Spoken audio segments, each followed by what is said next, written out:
His Excellency David Hurley, Governor-General of Australia, and First Lady Linda Hurley, Their Excellencies, Special Envoys, and Heads of Delegations, His Excellency, Most Reverend Charles John Brown, and the esteemed members of the Diplomatic Corps, Vice President Sara Duterte,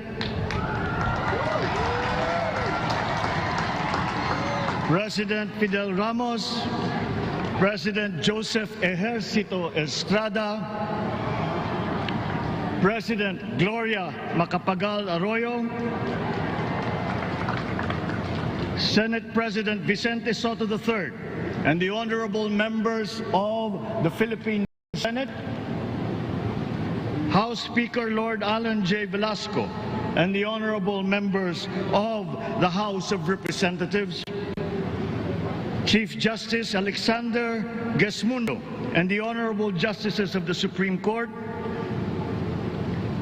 of course, First Lady Lisa Araneta, and my children, Alexander, Sandro, Simon, and Vincent. I cannot proceed without a special greeting, of course, to the former First Lady Imelda Romualdez Marcos.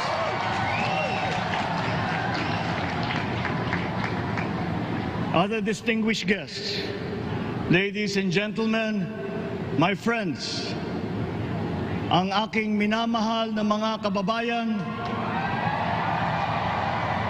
magandang tanghali po sa inyong lahat. This is a historic moment for us all. I feel it deep within me. You, the people, have spoken, and it is resounding. When my call for unity started to resonate with you, it did so because it echoed your yearnings, mirrored your sentiments, and expressed your whole family for country and for a better future. That is why it reverberated and amplified as it did, to deliver the biggest electoral mandate in the history of Philippine democracy.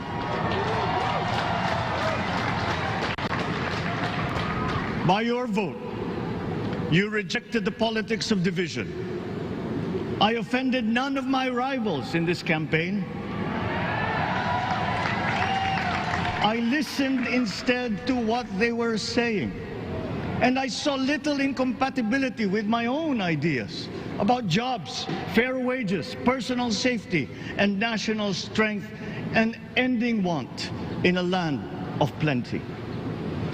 I believe that if we but focus on the work at hand and the work that will come to hand, we will go very far under my watch. You believe that too. At pinakinggan ko ang tinig ninyo na ang sinisigaw ay pagkakaisa, pagkakaisa, pagkakaisa. We will go farther together than against each other, pushing forward, not pulling each other back, out of fear, out of a misplaced sense of weakness. But we are the furthest from weak. The Filipino diaspora flourishes even in the most inhospitable climes, where they are valued for their quality. The changes we seek will benefit all and will shortchange no one. I was not the instrument of change. You were that. You made it happen. I am now. You picked me to be your servant, to enable changes to benefit all. I fully understand the gravity of the responsibility that you've put on my shoulders. I do not take it lightly, but I am ready for the task. I will need your help. I want to rely on it. But rest assured, I do not predicate success on the wide cooperation that's needed. I will get it done. I once knew a man who saw what little had been achieved since independence. in a land of people with the greatest potential for achievement. And yet, they were poor. But he got it done, sometimes with the needed support, sometimes without. So will it be with his son.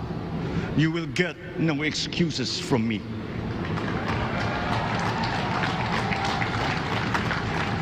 I am here not to talk about the past. I am here to tell you about our future.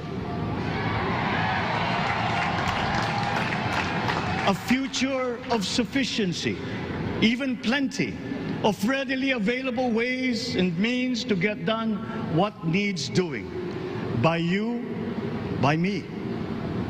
We do not look back, but ahead, up the road that we must take to a place better than the one we lost in the pandemic. Gains made and lost, opportunities missed, well-laid plans superseded by the pandemic. Indeed, ours was the fastest growing economy in ASEAN by ways now outdated. We shall be again by a radical change in the way the world must now work to recover what we have lost in that fire and move on from there. We face prospects of the spread of the war abroad, of which we are totally blameless. We seek friendship with all. But countries like ours will bear the brunt of it. And if the great powers draw the wrong lessons from the ongoing tragedy in Ukraine, the same dark prospect of conflict will spread to our part of the world. Yet, there is more out there. Like going forward by new ways of doing that the pandemic forces to adopt. A stronger resilience, quicker adaptability. They are our best prevention. They are our best protection. Quiet reflection in a rough and tumble campaign of a breadth and intensity never experienced revealed some of them, such as a willingness to listen despite the noise, the hesitation to quarrel over differences, and to never, ever give up hope of reconciliation. These gave me the peace to ponder deeper. There are hints of a road not taken that could get us out of here quicker, to something better, something less fragile. There is also what you, the people, did to cope. But this time empowered by new techniques and more resources. You got by, getting some of what you needed with a massive government help. And for this, I thank my predecessor for the courage of his hard decisions. But there is a way to put more means and choices in your hands. I trust the Filipino. Imagine how much more you'd achieve if government backstops instead of dictating your decisions. Always there to pick you up when you fall, giving what you need to get past a problem. Imagine if it invested in your self-empowerment to bring it closer to taking on whatever challenges come. Imagine a country that, in almost every sense, is you. Now imagine what you and government can achieve together. We did it in the pandemic. We will do it again. But again, I will not predicate my promise to you on your cooperation. You have your own lives to live, your work to do, and there too I will help. Government will get as much done alone without requiring more from you. That is what government and public officials are for. No excuses, just deliver. It was like that once upon a time. I did not talk much in this campaign. I did not bother to think of rebutting my rivals. Instead, I searched for promising approaches better than the usual solutions. I listened to you. I did not lecture you who has the biggest stake in our success, And the forthcoming State of the Nation will tell you exactly how we shall get this done. In this fresh chapter of our history, I extend my hand to all Filipinos. Come, let us put our shoulders to the wheel and give that wheel a faster turn to repair and to rebuild and to address challenges in new ways, to provide what all Filipinos need, to be all that we can. We are here to repair a house divided, to make it whole, and to stand strong again in the Bayanihan way, expressive of our nature as Filipinos. We shall seek, not scorn dialogue, listen respectfully to contrary views, be open to suggestions coming from hard-thinking and unsparing, but always from us, Filipinos. We can trust no one else when it comes to what is best for us. Past history has often proven that. Solutions from outside divided us. None deepened our understanding. They were always at our expense. Never forget, we are Filipinos. One nation, one republic, indivisible. We resisted and never failed to defeat foreign attempts to break up our country in my father's watch. His strongest critics have conceded that. So let us all be part of the solution that we choose. In that lies the power to get it done. Always be open to differing views, but ever united in our chosen goal. Never hesitating to change it, should it prove wanting. That is how agile, resilient republics are made. Our future we decide today. Yesterday cannot make that decision anymore, nor can tomorrow delay it. The sooner we start, the surer and quicker the prospect of achieving our future. These are troubling times. What's happening to others can happen to us, but it will not. We see what's happening. We are witness to how it is being stopped, and we have seen the glory that crowns struggle against all odds. Giving up is not an option. We've been through times of bitter division, but united, we came through to this when it shall begin again, but better. The campaigns I've run have taken me here where I stand today. I listened to you, and this is what I have heard. We all want peace in our land. You and your children want a good chance at a better life in a safer, more prosperous country. All that is within reach of a hard-working, warm, and giving race. Your dreams are mine. Pangarap nyo ay pangarap ko. How can we make them come true? How can we do it together? But I will take it as far as anyone with the same faith and commitment can, as if it depended entirely on himself. Sa pangarap na maging mapayapa ang ating bansa, ang pangarap nyo ay pangarap ko.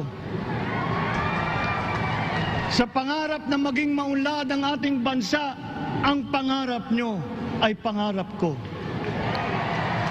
At sa pangarap na maging mas masinang ang kinabukasan natin at ng ating mga anak, ang pangarap nyo ay pangarap ko.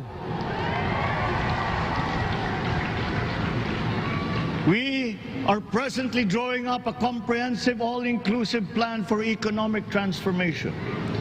We will build back better by doing things in the light of the experiences that we have had, both good and bad. It doesn't matter. No looking back in anger or nostalgia. In the road ahead, the immediate months will be rough, but I will walk that road with you. The pandemic ravaged bigger economies than ours. The virus is not the only thing to blame. What had been well built was torn down. we will build it back better. The role of agriculture cries for the urgent attention that its neglect and misdirection now demands. Food self-sufficiency has been the key promise of every administration. None but one delivered. There were inherent defects in the old ways and in recent ways too. The trade policy of competitive advantage made the case that when it comes to food sufficiency, a country should not produce but import what other countries make more of and sell cheapest. Then came Ukraine.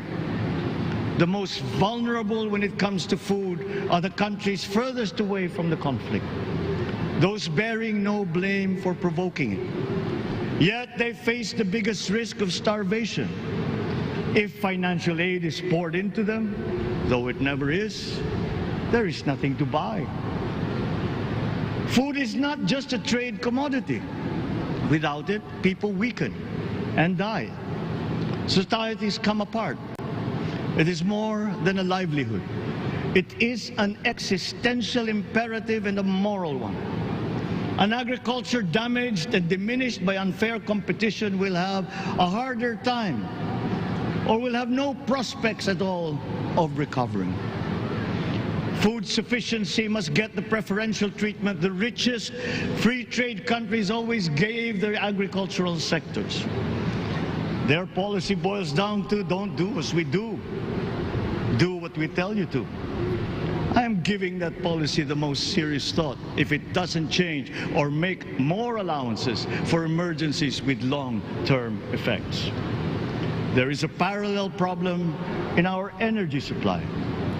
Sufficient fossil fuel-free technology for whole economies has yet to be invented.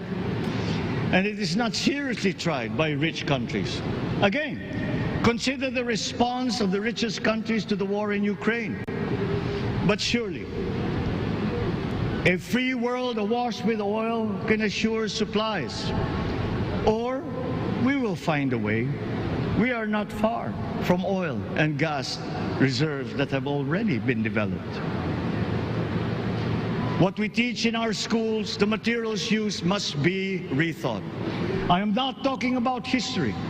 I am talking about the basics, the sciences, sharpening theoretical aptitude and imparting vocational skills, such as in the German example, alongside the national language with equal emphasis and facility in a global language, which we had and lost. Let us give OFWs all the advantages we can for them to survive and to thrive. Our teachers from elementary up are heroes fighting ignorance with poor paper weapons. We are condemning the future of our race to menial occupations abroad. Then they are exploited by traffickers. Once we had an education system that prepared coming generations for more and better jobs. There is hope for a comeback. Vice President and soon-to-be Secretary of Education, Sara Duterte Carpio, will fit that mission to a T.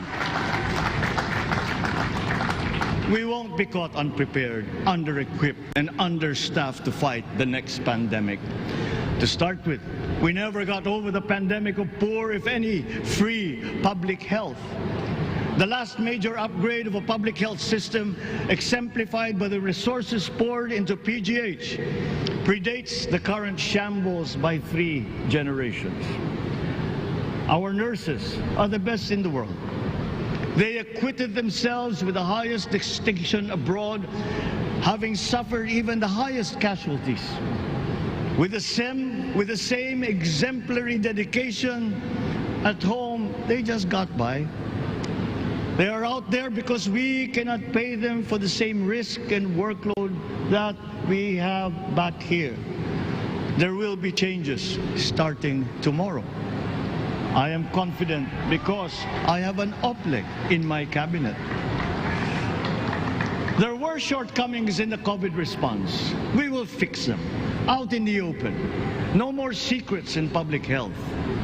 Remember, I speak from experience.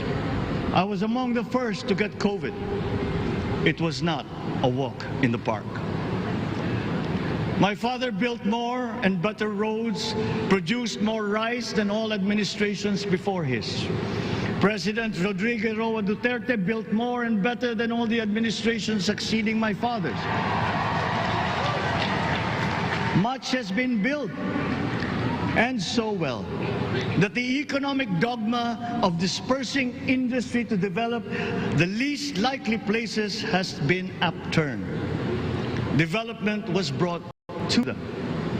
Investors are now setting up industries along the promising routes built. And yet, the potential of this country is not exhausted. Following these giant steps, we will continue to build. I will complete on schedule the projects that have been started. I'm not interested in taking credit. I want to build on success that's already happening. We will be presenting the public with a comprehensive infrastructure plan. 6 years could be just about enough time. No part of our country will be neglected. Progress will be made wherever there are Filipinos, so no investment is wasted. The recovery of Philippine tourism, with its emphasis on accessing nature's beauty, I am sure will exceed expectations. And bigger is not always better, but there's something to be said for economies of scale.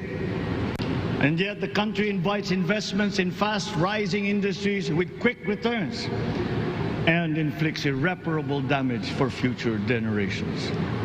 We have yet to see large-scale practical solutions to pollution, though some are beginning to emerge. But there are tried and proven new ways of mitigation. Blades have been turning over the sand dunes of Ilocos Norte, harnessing a power all around, but unseen, long before this day. I built them. The rich world talks a great deal, but does a lot less about it than those with much less, but who suffer more death and destruction from climate change and lack of adaptation. We will look to our partners and friends to help the Philippines, who, despite having a very small carbon footprint, is at the highest risk. First, spare victims, then help them recover, and move on to lessen the harmful impact of climate change. We too have our part to play. We are the third biggest plastics polluter in the world. But we won't shirk from that responsibility. We will clean up. You will not be disappointed, so do not be afraid. With every difficult decision that I must make, I will keep foremost in my heart and in my mind the debt of gratitude I owe you for the honor and responsibility that you have conferred on me. Whatever is in a person to make changes for the better of others, I lay before you now in my commitment. I will try to spare you. You have your other responsibilities to carry. But I will not spare myself from shedding the last bead of sweat or giving the last ounce of courage and sacrifice. And if you ask me why I am so confident of the future, I will answer you simply that I have 110 million reasons to start with. Such is my faith in the Filipino.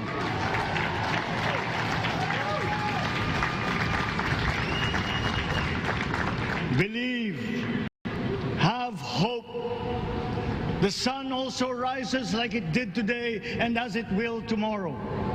And as surely as that, we will achieve the country all Filipinos deserve. God bless the Philippines. God bless our work. Marami